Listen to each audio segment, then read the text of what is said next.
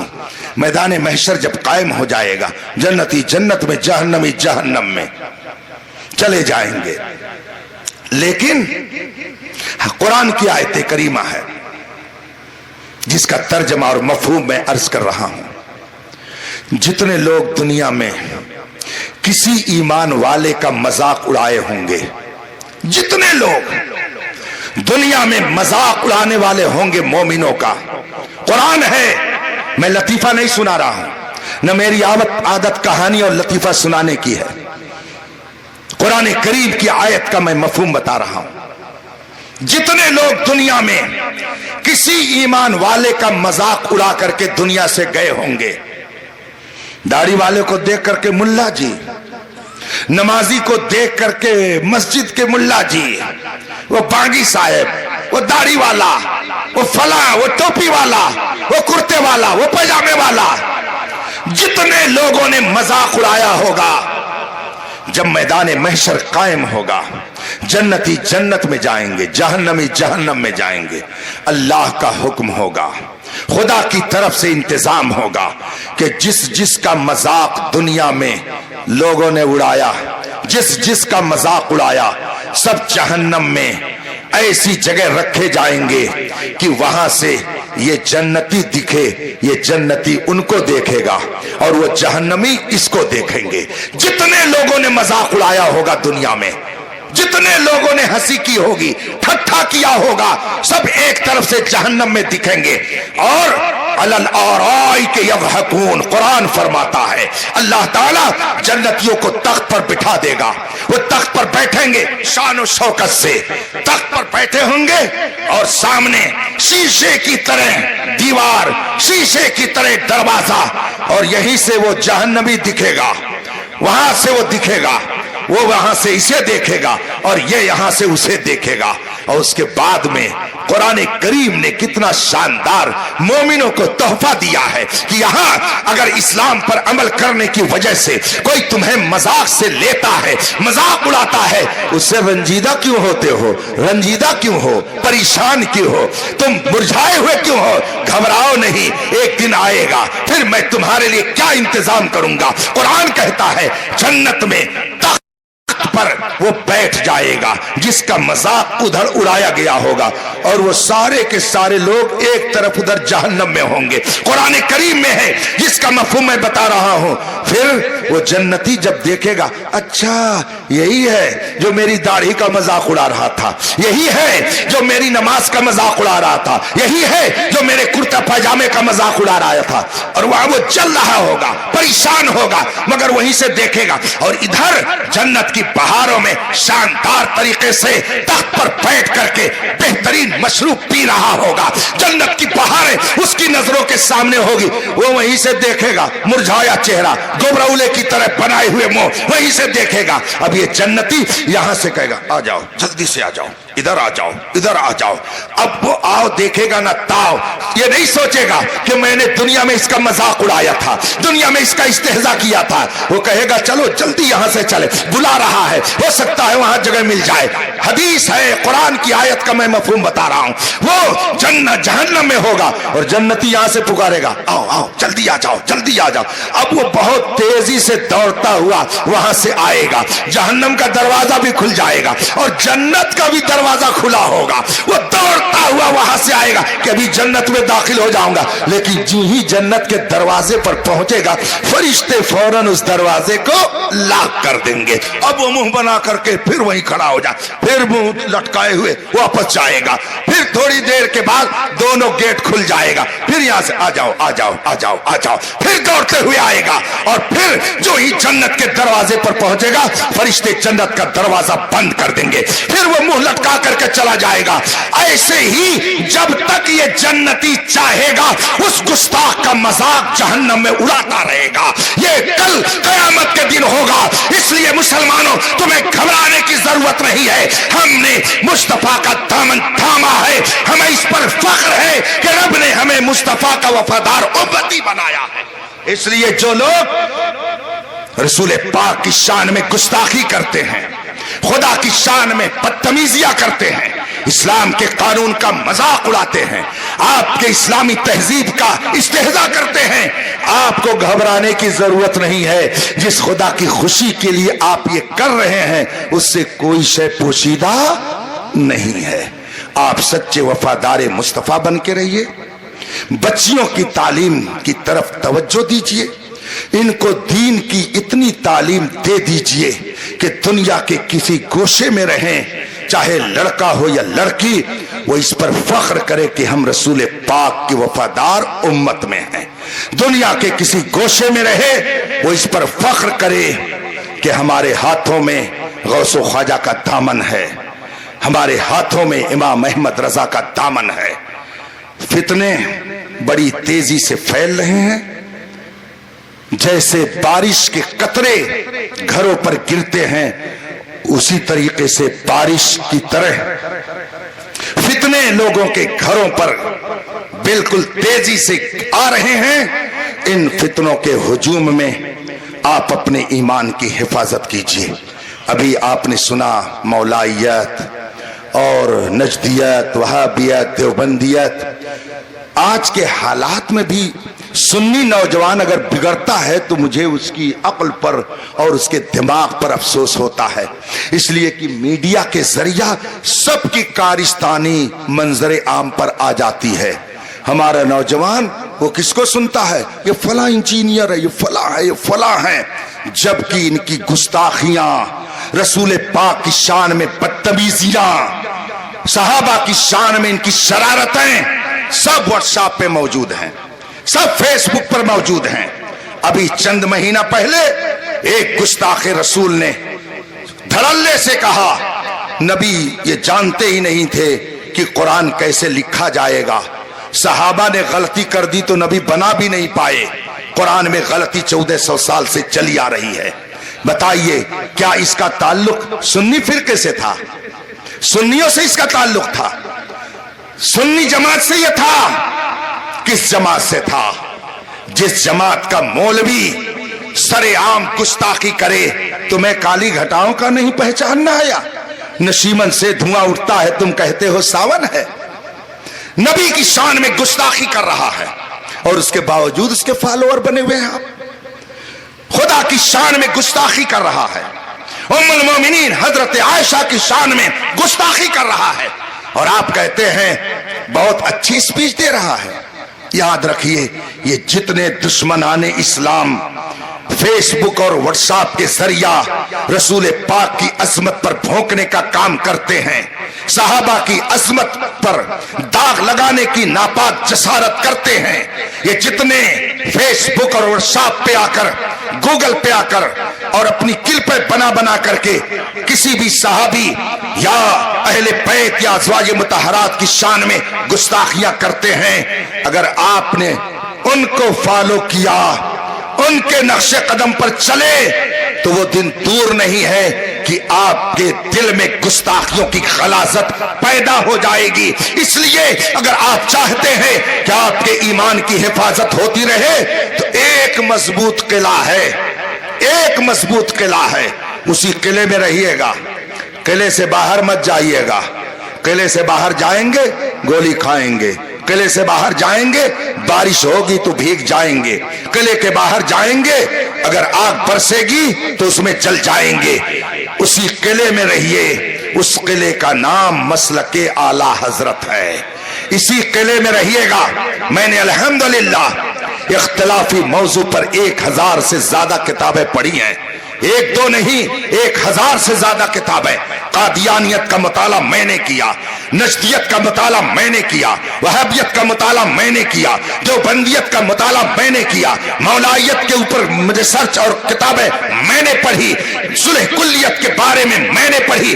1000 کے قریب میں نے کتابوں کا مطالعہ کیا صرف اختلافی موضوع پر. اور اگر کبھی موقع ملے آئیے جمدہ شاہی دارالعلوم علیمیہ کے اندر 40,000 کتابوں کا ذخیرہ وہاں کی لائبریری میں موجود ہے، اور ہر مکتبہ فکر کی کتابیں موجود ہیں. تحقیق کرنے کے لیے سارا انتظام ہے. آئیے میں آپ کو دکھاؤں کہ غلاظتوں کے پلندے کتنے باطل فرقوں نے جمع کر رکھے ہیں.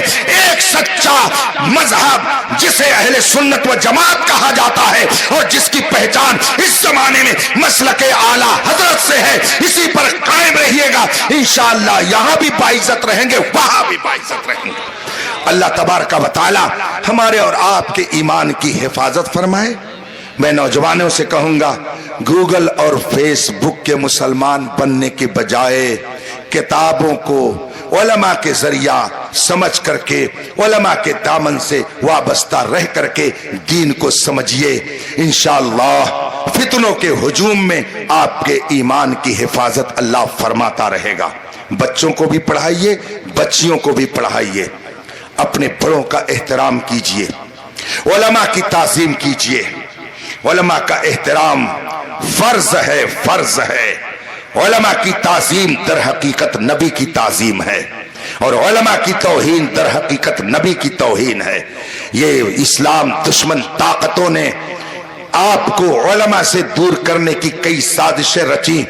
انہی سازشوں میں سے ایک سازش یہ ہے جو ہر کوئی اپنی زبان سے ادا کرتا ہے، مولانا لوگوں نے یہ کر دیا، مولانا لوگوں نے وہ کر دیا.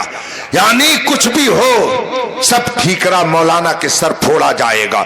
آپ نے کچھ نہیں کیا، آپ تو بالکل بے عیب ہیں، آپ سے کوئی غلطی ہو ہی نہیں سکتی. ساری غلطی تو امام صاحب کی ہے، ساری غلطی مولانا لوگوں کی ہے. سنی وہابی جھگڑا ہو مولانا لوگوں نے خراب کر دیا. کوئی اگر کہیں قتل ہو جائے، کہیں پہ ہندو مسلم فساد ہو جائے، مولانا لوگ نہیں نکلتے. ہر جگہ مولانا لوگ. اور آپ کس لیے ہیں؟ صرف مولانا لوگوں پہ کو دکان میں بیٹھ کر کے تنقید اور تبصرہ کرنے کے لیے. خدا کی قسم اگر سچے علماء کی باتوں پر آپ نے عمل کیا ہوتا تو یہ زمانہ نہ زمانے نے دکھایا ہوتا.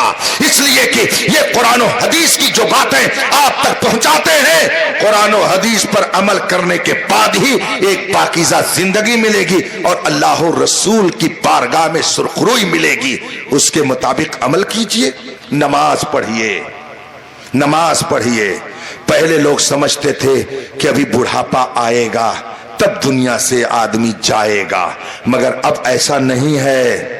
نہ جانے کس گلی میں زندگی کی شام ہو جائے. حالات مجھ سے زیادہ آپ جان رہے ہیں. روزانہ آپ ملک بیرون ملک کے حالات دیکھ رہے ہیں.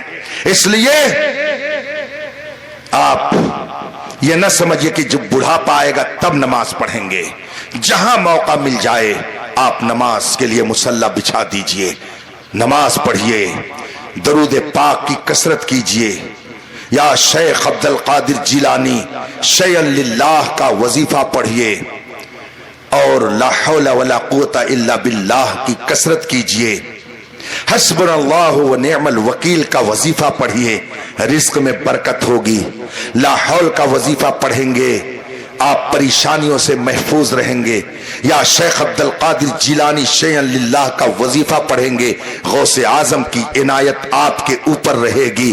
درود پاک پڑھیں گے، مصطفیٰ خوش ہو جائیں گے، اللہ کی رحمتیں نازل ہوں گی. اب پب جی کھیلتے کھیلتے سونے کا وقت نہیں ہے، ورنہ پتا چلا کہ رات میں پب جی کھیل کر کے گندی فلمیں دیکھ کر کے سو رہے تھے، صبح کو کسی نے اٹیک کیا، ختم ہو گئے.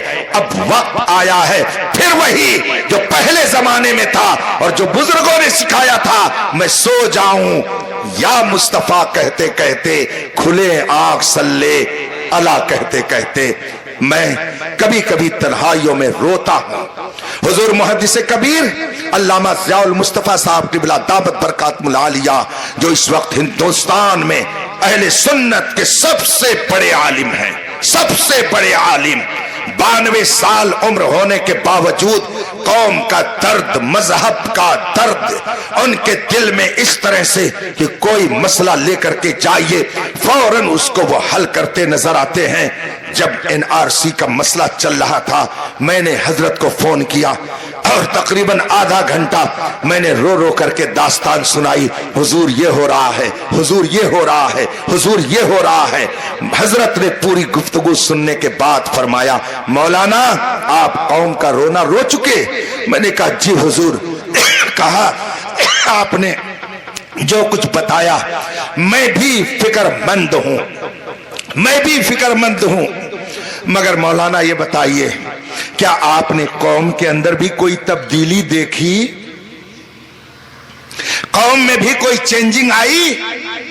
میں نے کہا حضور آپ ہی فرمائیں۔ کہا سنیے، پہلے جب اس طرح کی مصیبتیں آتی تھیں مسجد میں اگر 6 نمازی ہوتے تھے تو ان مصیبتوں کے وقت 6 صف نمازی بڑھ جاتے تھے۔ پہلے جب مصیبتیں آتی تھی تو گھروں میں بجائے ٹی وی دیکھنے کے عورتیں قرآن شریف کی تلاوت کرنے لگتی تھیں۔ پہلے جب مصیبتیں آتی تھی تو بچے بیٹھ کر کے وظیفہ میں لگ جاتے تھے۔ پہلے جب مشکلات آتی تھی تو نوجوان لا حول کا وظیفہ پڑھتے تھے، مسجدوں میں نمازیوں کی تعداد بڑھ جاتی تھی، دعائیں کی جاتی تھی۔ بتائیے مولانا اتنی بڑی مصیبت آئی، قوم میں کوئی تبدیلی آئی؟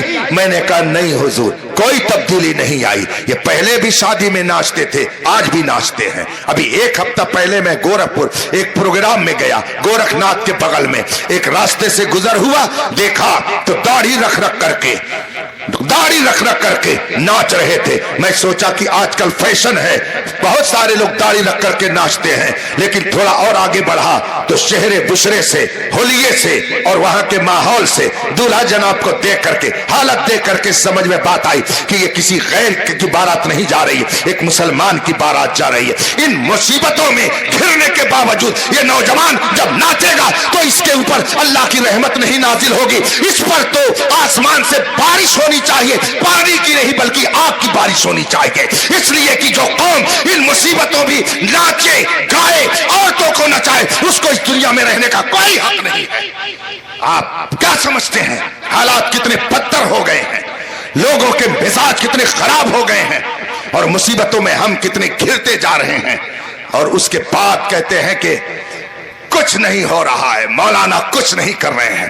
میں نے دیکھا مجھے اتنا جلال آیا کہ میرا موڈ خراب ہو گیا، سوچا تھا تقریر کروں گا اور لمبی، مگر موڈ خراب ہوا تو میں تقریر میں تو اس کا اظہار نہ کر سکا، مگر تھوڑی دیر گفتگو کے بعد جب میں چلنے لگا تو میں نے کہا یہ بڑے افسوس کی بات ہے کہ ایک طرف میلاد مصطفیٰ کی محفل سجی ہوئی ہے اور دوسری طرف مسلمان لونڈے اور لونڈیاں چوراہے پر ناچ رہی ہیں۔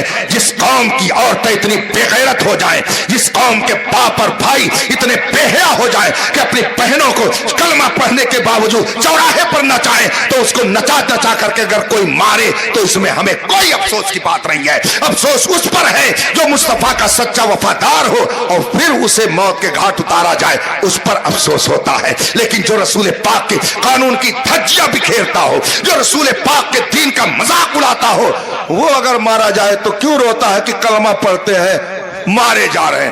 اکبر الہ آبادی بغل کا رہنے والا، اس کا ایک شعر ہے، پڑھ کر کے میں گفتگو ختم کرتا ہوں۔ بات کڑوی ہو گئی میں سمجھ رہا ہوں، لیکن میرے اوپر اس سے کوئی فرق نہیں پڑتا۔ اکبر نے کہا تھا عرض کرتا ہوں خدا سے یا اللہ تو حال دیکھ، سب پیٹ رہے ہیں ہم کو، سب مار رہے ہیں، کوئی گولی مار رہا ہے، کوئی پھالا مار رہا ہے، کوئی تلوار مار رہا ہے، کوئی زبان سے مار رہا۔ عرض کرتا ہوں خدا سے یا اللہ تو حال دیکھ، حکم ہوتا ہے کہ اپنا نامہ اعمال دیکھ، حکم ہوتا ہے کہ اپنا نامہ اعمال دیکھ۔ جگہ جگہ کے تجھے تھک چکے ہنگامے، نشاط لذت خواب گراں بدل ڈالو۔ آپ آنکھ بند کر کے بس آنکھ بند کر کے مسلک اعلی حضرت پر قائم رہیں،